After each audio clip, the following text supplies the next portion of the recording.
C'était un brave gars. Aïe. Sa dernière mission, ça aura vraiment été un fiasco. Il nous pourtant poursuivi avec des grands moyens. Hein. Ouais, c'est pas peu dire. Puis c'est cette traîtresse qui l'a poignardé dans le dos. En même temps, c'était à prévoir, hein, un coureur de jupons comme ça. On peut dire que ça a été sa femme fatale. Non, non, ta gueule.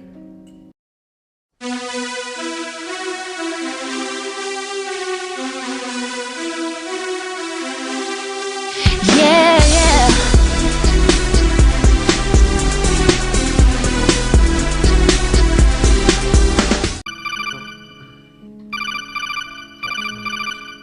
Allô? Agent 205, on a retrouvé la trace de Mais il est 007. mort. C'est la dernière trace qu'on ait de lui. Bien, je m'y rends sur place avec l'agent 104. Envoie ici l'information sur son ordinateur. Ils ont retrouvé la trace de 007. Ça se passe dans la forêt. Eh ben, allons-y.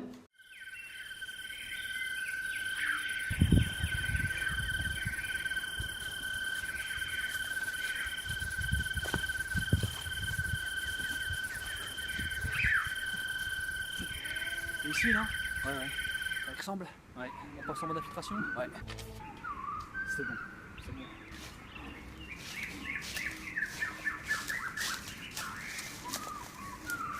On voit quelque chose?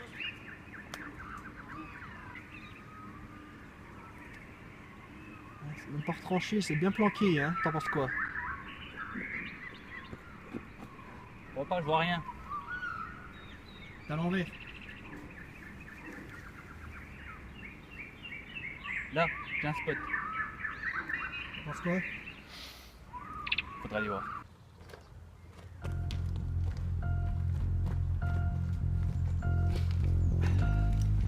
Alors c'est ici. Apparemment, ouais. Ça ressemble au garage de monsieur Tout. Fois. Tactique de camouflage, c'est propre à 007. Alors ce qu'on y trouve.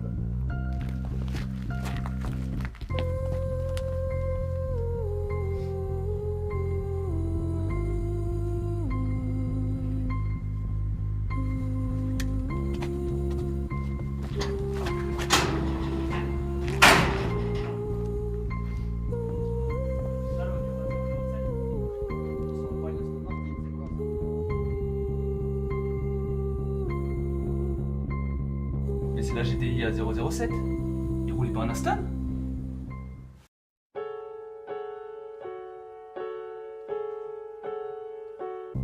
Hey! Ouais, la Stone, c'était sa voiture de fonction. Et ça, c'était sa voiture à lui.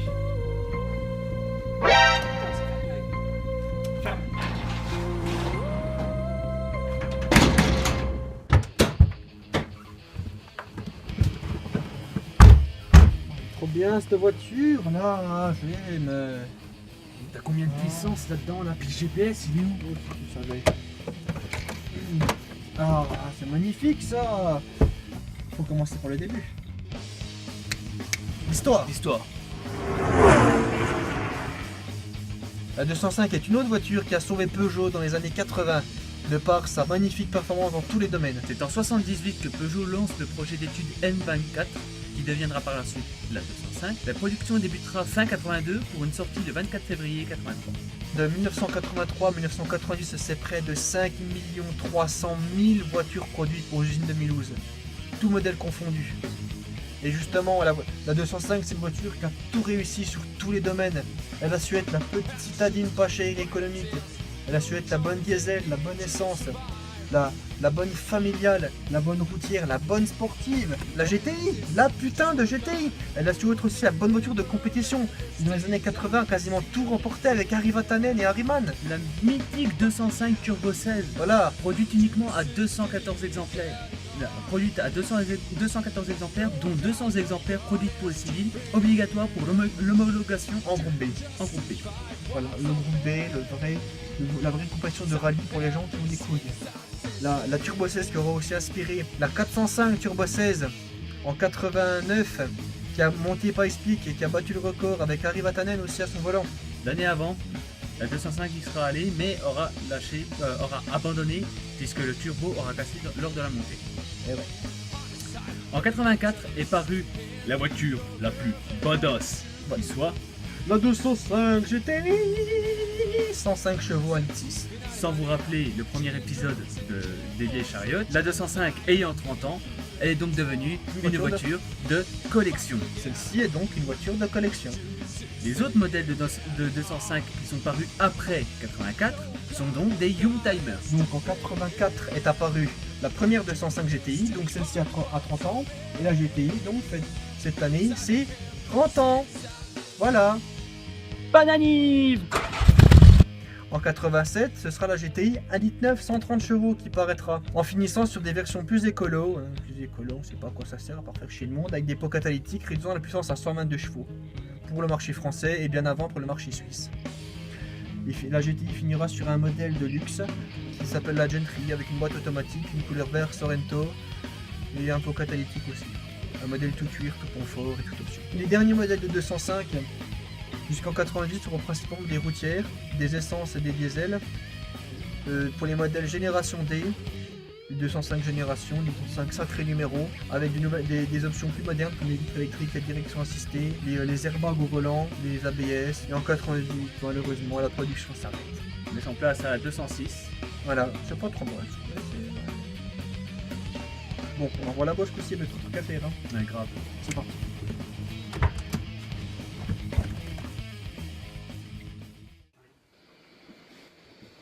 Bonjour Q. Oh, agent 205, je vous attendais. Je suppose que vous venez pour les modifications. Exactement. Est-ce que vous avez reçu mon cahier des charges? Effectivement. Approchez. J'ai effectué l'interchangement des plaques minéralogiques. Très intelligent en effet. Les commandes se situent à l'intérieur. Bon, j'ai un petit peu déconné, j'avoue. Pas grave. Ensuite, passons à l'avant. J'ai rajouté des lance-roquettes derrière les anti-brouillards, comme à votre convenance. Très pratique en effet. C'est mon arsenal préféré. Le bouton sur le levier de vitesse, j'espère. Sans aucun doute. Parfait. Et pour finir, une sono de bâtard.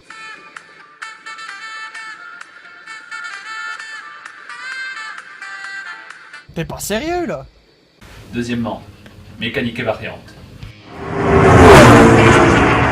Chez les essences, la 205 allait d'un moteur 1 litre à un moteur 1 litre 9, allant de 45 chevaux à 130 chevaux, voire 200 chevaux pour la Turbo 16. Voilà. La 45 chevaux pour le modèle junior, comme son nom l'indique, pour les jeunes on dirait, boîte 4 vitesses.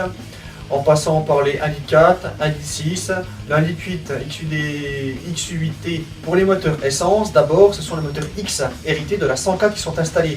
Il y a ensuite les moteurs TU et les moteurs XU. Par exemple, pour le XU5J pour la 205 GTI 100, 105 et 115, et le XU9JA pour la 205 GTI 130 chevaux, n'est-ce pas? Et on peut encore passer par le 200 chevaux de la Turbo 16, le X8T. Pour les diesels, Pour les diesels, la cylindrée allait de 1 litre 8 à 1 litre 9 pour une puissance mini de 60 chevaux et une puissance maximale de 78 chevaux pour les versions turbo diesel. voilà. Et le diesel 205, le XUD, c'est le moteur le plus fiable du monde. Simplement. Il existe plusieurs sortes de carrosseries pour la 205. La 205 3 portes, 5 portes. Il y a eu des 205 fourgonnettes, camionnettes, des cabriolets. Il y a même eu un prototype de break, mais qui n'a jamais donné lieu. Au niveau point de vue technique, au niveau des freins, il s'agit de 2 disques à l'avant et de 2 tambours à l'arrière, excepté pour les modèles sportifs comme celle-ci, où il s'agit de 4 disques complets. On peut encore noter les différences de train arrière, qui sont quasiment semblables sur les modèles classiques, mais renforcées pour les modèles fourgonnettes et sportifs. On peut aussi noter la puissance énorme de la voiture de rallye, la Turbo 16 de Vatanen. La première version, il me semble, la série 1, la phase 1, pardon, allait à 200 chevaux, la phase 2, 450 chevaux. Et sur les autres versions, mais le groupe B a malheureusement été arrêté car il était trop dangereux. Et donc les pilotes, ils étaient blessés, voire mouraient sur le rallye. Vatanen a d'ailleurs failli mourir une fois en Argentine. Et le cadavre de la voiture est exposé au musée de l'aventure Peugeot à Sochaux. Et de la parole d'un retraité Peugeot, une version de 205 Turbo 16 aurait même pu atteindre les 800 chevaux. 800 chevaux dans une 205. 800 chevaux, 800 kilos.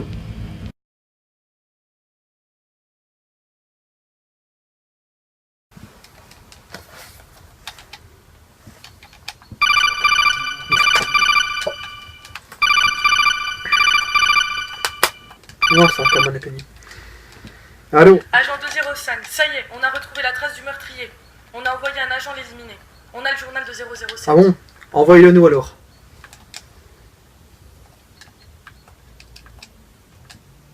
Alors c'est quoi? Ils ont retrouvé l'assassin de 007. Ils ont envoyé un agent pour l'éliminer. L'affaire est réglée et on a retrouvé le journal de 007. Il dit quoi? En dehors des effets personnels et de sa vie privée, il nous demande de préserver sa voiture.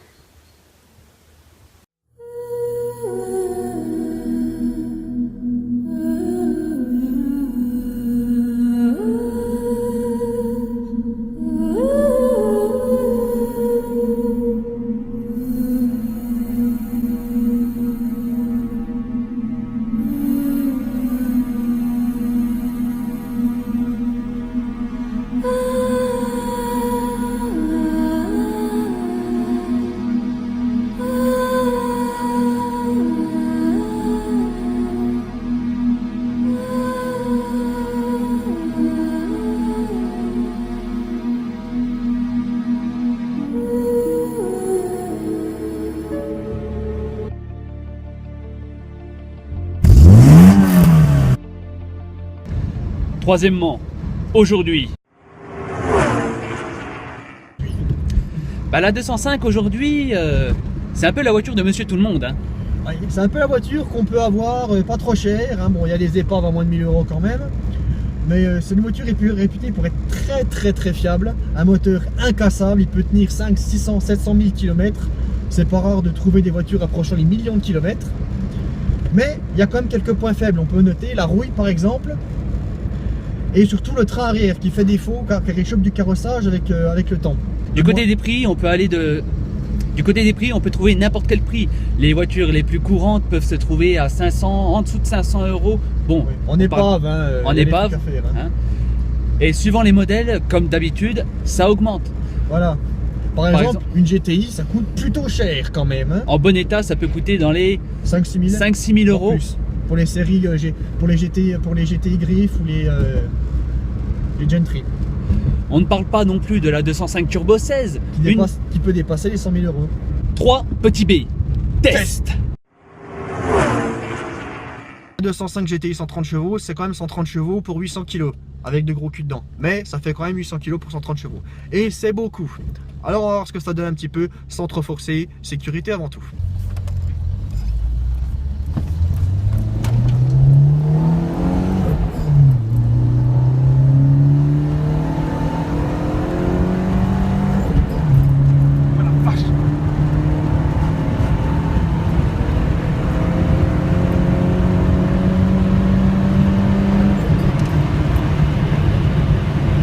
Voilà, on a atteint 130 km/h en pas très longtemps. On va se calmer quand même, hein. On va pas abuser. Surtout qu'il y a certaines personnes, des proches qui regardent la vidéo et en connaissant certains, je vais me faire taper sur les doigts. C'était quand même une sacrée bagnole. Hein. Ouais, ben... Pour moi, c'est quand même pas loin de la voiture du siècle. Hein. Mais tu sais, je suis quasiment sûr que la relève est assurée.